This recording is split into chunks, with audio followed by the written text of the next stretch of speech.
नमस्ते बच्चों। आज समास की परिभाषा और उसके भेद देखते हैं। नए शब्द बनाने के लिए जिन प्रक्रियाओं का प्रयोग किया जाता है उनमें समास प्रमुख है। समास शब्द का अर्थ है संक्षिप्त करने की प्रक्रिया या संक्षेपीकरण, अर्थात जब दो या दो से अधिक शब्दों को पास पास लाकर एक नया सार्थक शब्द बनाया जाता है तो शब्दों को इस तरह संक्षेप करने की प्रक्रिया को समास कहते हैं। जैसे हवन के लिए सामग्री, हवन सामग्री। यहाँ पे हवन सामग्री जो है वो समस्त पद है और समास विग्रह जो है वो हवन के लिए सामग्री। कमल के समान नयन है जिसके, अर्थात श्री राम कमल नयन, इसे हम समास कहते हैं। यानी यहाँ पे कमल नयन जो है वो समस्त पद है, कमल के समान नयन है जिसके, वो समास विग्रह है। समास की विशेषताएं देखते हैं। समास में दो या दो से अधिक पदों का मेल होता है। समास में शब्द पास पास आकर नया शब्द बनाते हैं। पदों के बीच विभक्ति चिन्हों का लोप हो जाता है, यानी दो पद जो है पास पास जो आता है उसके बीच में विभक्ति चिन्ह आता है। जैसे हमने के लिए, पर, में, इसका ऐसे विभक्ति चिन्ह वहां पे आ जाता है। समास से बने शब्द में कभी उत्तर पद प्रदान होता है तो कभी पूर्व पद और कभी कभी अन्य पद। इसके अलावा कभी कभी दोनों पद प्रदान होते हैं। अब हम देखते हैं समास के भेद। समास में के निम्नलिखित 6 भेद होते हैं। पहला अव्ययी भाव समास, दूसरा तत्पुरुष समास, तीसरा कर्मधारय समास, द्विगु समास, द्वंद्व समास और बहुव्रीहि समास। एक एक करके देखते हैं हम। पहले हम देखते हैं अव्ययी भाव समास। जिस समास में पूर्व पद प्रधान एवं अव्यय होता है, अव्यय यानी जिसका कोई विकार ना हो, जहाँ पे लिंग वचन वगैरह सब एक जैसे ही होते हैं, जिसमें कोई विकार कोई बदलाव नहीं आता, उसे अव्यय कहते हैं। तथा समस्त पद भी प्रदान होता है, उसे अव्ययी भाव समास कहते हैं। इसका उत्तर पद संज्ञा या विशेषण होता है। उत्तर पद जो होता है वो संज्ञा या विशेषण होता है। समास किए जाने के पहले दोनों पदों का भाव अलग अलग होता है। उदाहरण देखते हैं। देखिए, समस्त पद आमरण, विग्रह मरण तक। आ समुद्र, समुद्र पर्यंत। अनुरूप, रूप के योग्य। भर पेट, पेट भर के।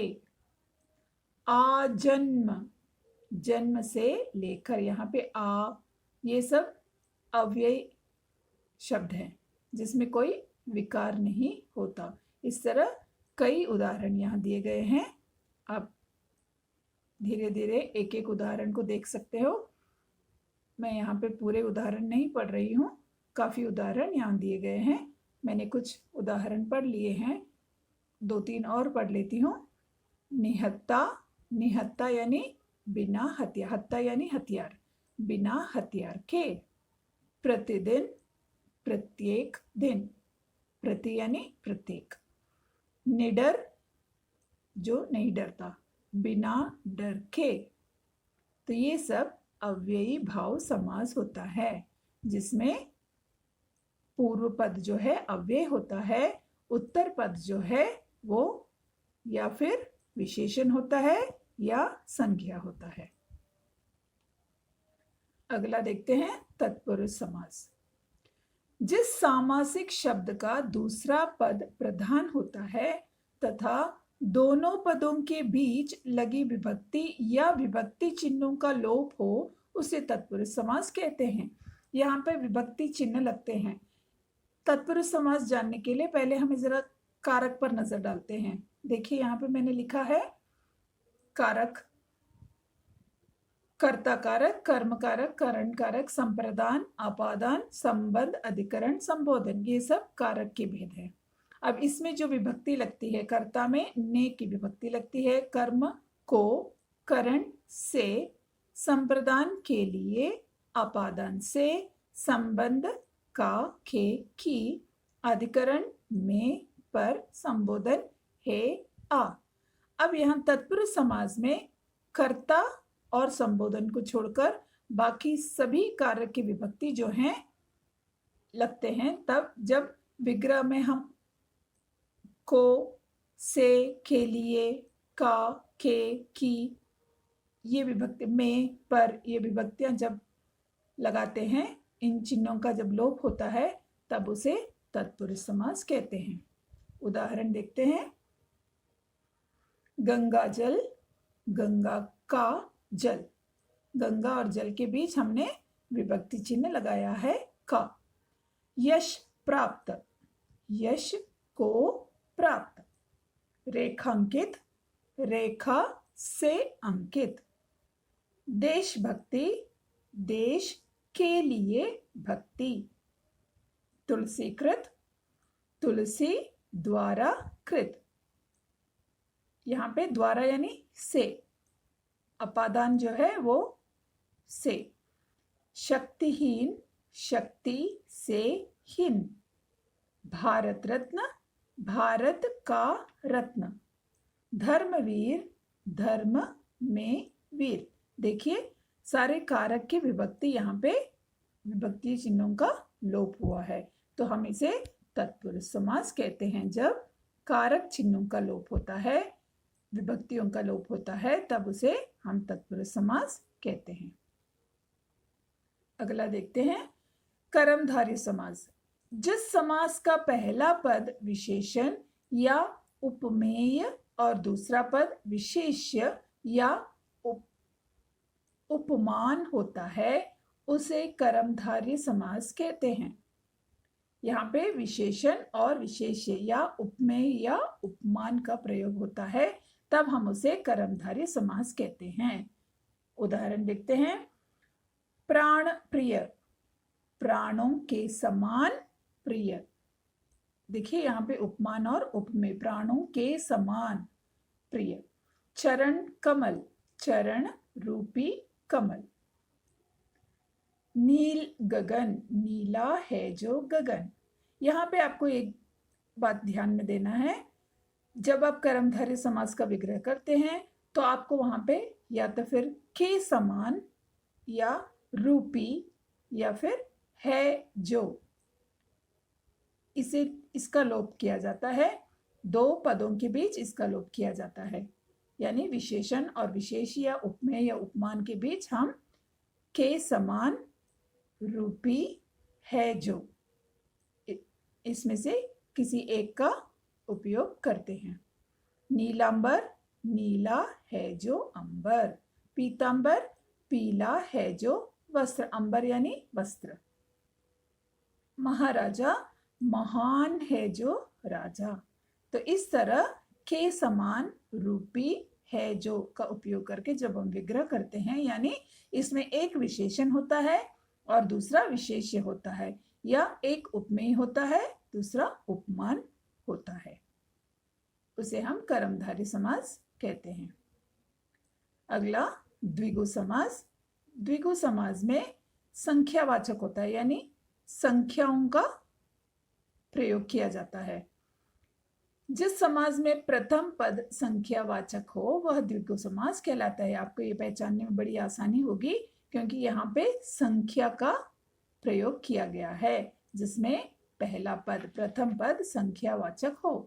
पंच फल, पंच यानी पांच, पांच फलों का समूह। अब यहाँ पे विग्रह करते समय या तो फिर आपको का समूह लिखना है या का समाहार, आप इसी का उपयोग करना चाहिए। पांच फलों का समूह, a group of 5 fruits, okay, a collection of, rather not a group, collection of 5 fruits।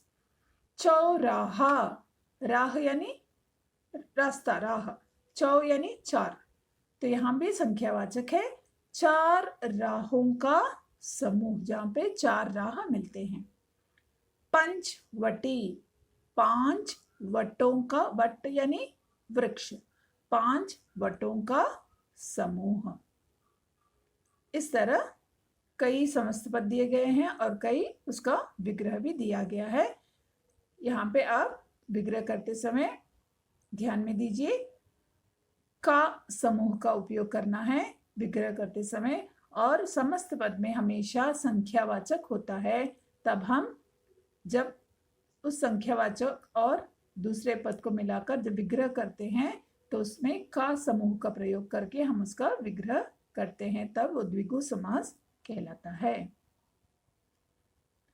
द्वंद्व समास, जिस समास में प्रथम और दूसरा दोनों पद प्रधान हो। यहाँ पे दोनों पद प्रधान हैं और समास करने पर या, और, तथा, अथवा जैसे योजकों का लोप होता है। ये आप बड़ी आसानी से समझ सकोगे। देखिए यहाँ पे राम लक्ष्मण, राम भी प्रधान है, लक्ष्मण भी प्रधान है, तो दोनों पद जो है वो प्रधान है। और जब हम उसका समास विग्रह करते हैं तो हम यहाँ पे कौन से योजक चिन्ह लगाते हैं? और, या, तथा या अथवा।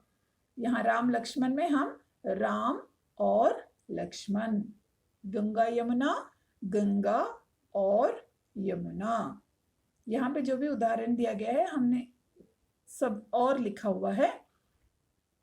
जब अगर आपको दिया गया रात दिन तो आप लिख सकते हो रात या दिन, रात तथा दिन, रात और दिन, रात अथवा दिन, सभी सही है। आप जब विग्रह करोगे या तो आपको या लिखना है, और लिखना है, तथा लिखना है या अथवा। ये योजक, इन योजकों से आपको इसका विग्रह करना है। अगला बहुव्रीहि समास, जिस समास में प्रथम एवं दूसरा पद गौण होते हैं तथा किसी तीसरे पद की तरफ संकेत करते हैं, बहुव्रीहि समास कहलाता है। दोनों पद दूसरे तीसरे पद पर संकेत देता है, उसे हम बहुव्रीहि, जैसे जिसका जब हम कहते हैं तो वहां पे एक उदाहरण आता है, वो तीसरा एक पद है जिस पर हम संकेत कर रहे हैं। उदाहरण देखते हैं। देखिए मेघनाथ, मेघ के समान नाद, जब मेघ के समान नाद हो जाता है वो कर्मधारय हो जाएगा, के समान का उपयोग होता है। तो यहाँ पे मेघ के समान नाद करने वाला कौन, प्रश्न वहां पे आता है कौन, वहां पे एक उदाहरण आता है, अर्थात रावण पुत्र। आपको अर्थात लिखना जरूरी नहीं है। मेघ के समान नाद करने वाला, इट इज अंडरस्टूड, वो तीसरा पद की ओर संकेत कर रहा है, तो ये बहुव्रीहि समास हो जाता है। जलज, जल में जन्म लेने वाला कौन, एक तीसरा पद उधर है जिसका वो संकेत कर रहा है, वो है कमल। चतुर्भुज, चार भुजाओं वाला, या फिर चार भुजाएं हैं जिसके, तो यहाँ पे एक तीसरा पद है जिस पर हम संकेत कर रहे हैं, अर्थात विष्णु जी। तो चतुर्भुज जो है वो, अगर आप विग्रह इस तरह करोगे, वाला तीसरे पद को संकेत करते हुए अगर आप विग्रह करोगे तो हम उसे बहुव्रीहि समास कहते हैं। देखिए हमने कर्मधारय में देखा था, पीतांबर, पीला है जो अंबर, कर्मधारय में हमने विग्रह वैसा किया था। बहुव्रीहि में पीले वस्त्र हैं जिसके, पीला है अंबर जिसका, अर्थात कृष्ण, एक तीसरा पद वहां पे संकेत किया जा रहा है, तो उसे बहुव्रीहि कहते हैं। जिस तरह हम विग्रह करते हैं उसके हिसाब से आपको समास का नाम लिखना है। पीतांबर को अगर आप लिखोगे पीला है जो अंबर, तो वो कर्मधारय समास हो जाता है। अगर पीतांबर को आप लिखोगे पीले वस्त्र हैं जिसके, या पीला है अंबर जिसका, वहां पे तीसरा पद संकेत होता है, पद की ओर संकेत किया जाता है, तो उसे हम बहुव्रीहि समास लिखते हैं। तो आप जिस तरह विग्रह करोगे उस तरह आपको समास का नाम लिखना है। अगर आप पीला है जो वस्त्र लिखकर बहुव्रीहि लिखोगे तो आपकी समास विग्रह भी गलत हो जाएगा, समास का नाम भी गलत होगा। पीले वस्त्र हैं जिसके, बहुव्रीहि, पीला है जो अंबर, पीला है जो वस्त्र, कर्मधारय। उसी तरह कई उदाहरण यहाँ दिए गए हैं। लंबोदर, लंबा उदर है जिसका अर्थात गणेश। समास का विग्रह बदलने पर उसका नाम भी बदल जाता है, जैसे मैंने आपको बताया था। देखिए यहाँ पे चतुर्भुज, चार भुजाओं का समूह, ये द्विगु समास हो गया।